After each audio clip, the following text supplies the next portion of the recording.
السلام علیکم ورحمۃ اللہ وبرکاتہ۔ ہم سیکھ رہے ہیں 30 دنوں میں 30 عمل۔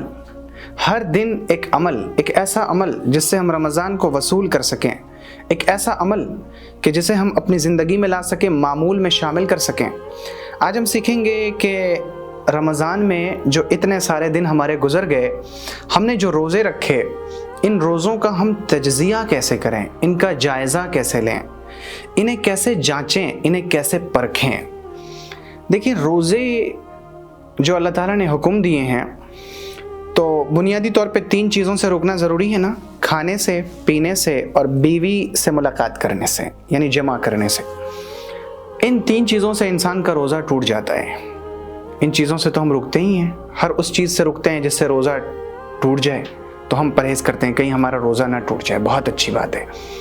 لیکن ایک ہے روزے کی روحانیت، یعنی روزے کا اجر، روزے کا ثواب، روزے کے انعامات، یہ اللہ تعالیٰ ہر ایک کو نہیں دیتا۔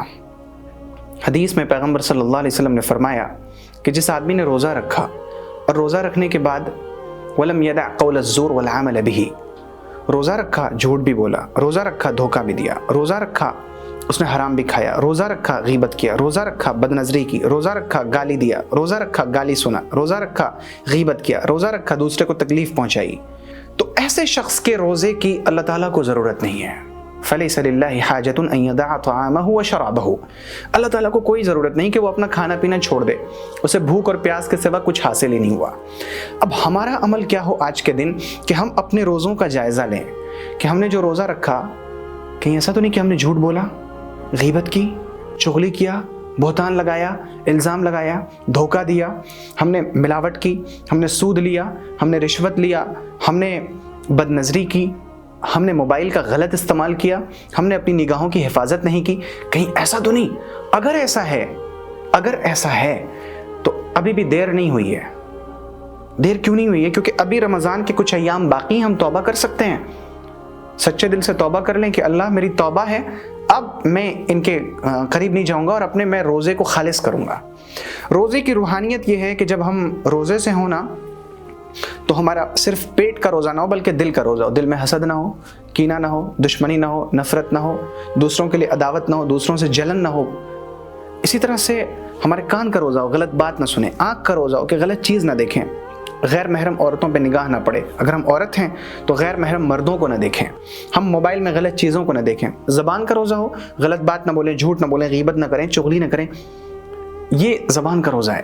تو روزہ صرف پیٹ کے روزے کا نام نہیں ہے بلکہ انسانی جسم کے تمام اعضاء کا روزہ ہے۔ ہم اپنے روزے کا جائزہ اس طرح سے لیں گے کہ کیا صرف پیٹ کا ہی روزہ رکھ رہے ہیں یا پورے تمام اعضاء کا روزہ رکھ رہے ہیں۔ تو ہمیں آج یہ جائزہ لینا ہے انشاءاللہ، اور اگر ہمارے روزے میں کوئی کمی ہے، کوئی کوتاہی ہے، تو ہم اس کوتاہی کو، کمی کو دور کریں گے اور اپنے روزے کو ہم خالص بنائیں گے انشاءاللہ۔ جب تک ہمارا روزہ خالص نہیں ہوگا تو پھر ہمیں بھوک اور پیاس کے سوا کچھ اور حاصل بھی نہیں ہوگا۔ بس ہوگا یہی کہ ہم ایک مہینہ ایسا گزار دیں گے جس میں ہم نے بھوکا رہنے کی مشق کر لی، لیکن اللہ تعالیٰ کے پاس کچھ بھی نہیں ملا۔ ایسا نہ ہو۔ وَلَا تَكُونُوا كَالَّتِي نَقَضَتْ غَزْلَهَا مِن بَعْدِ قُوَّةٍ أَنْكَاثًا، اس عورت کی طرح نہ ہو جانا جو دن بھر سود کاٹتی ہے اور پھر شام ہوتے ہوتے اپنے کاٹے ہوئے سود کو وہ توڑ کے یعنی ادھر سے ادھر ضائع کر دیتی ہے، برباد کر دیتی ہے۔ ایسا نہ بننا، ایسا نہ ہونا کہ رمضان میں آپ نے روزے رکھے اور پھر اچانک سے آپ نے اپنے سارے عمل کو ضائع کر دیا، برباد کر دیا۔ کیوں بھائی؟ کیونکہ روزہ تو رکھا تھا لیکن زبان کا روزہ نہیں تھا، آنکھ کا روزہ نہیں تھا، کان کا نہیں تھا۔ ایسا نہ ہو۔ تو ہم آج یہ سیکھیں گے، اس پر عمل کریں گے انشاءاللہ۔ اللہ کے امان میں رہیے۔ السلام علیکم ورحمۃ اللہ وبرکاتہ۔ اگر آپ کو یہ ویڈیو پسند آئی ہو تو ویڈیو کو لائک کریں اور شیئر کریں، اور چینل کو سبسکرائب کرنا ہرگز نہ بھولیں۔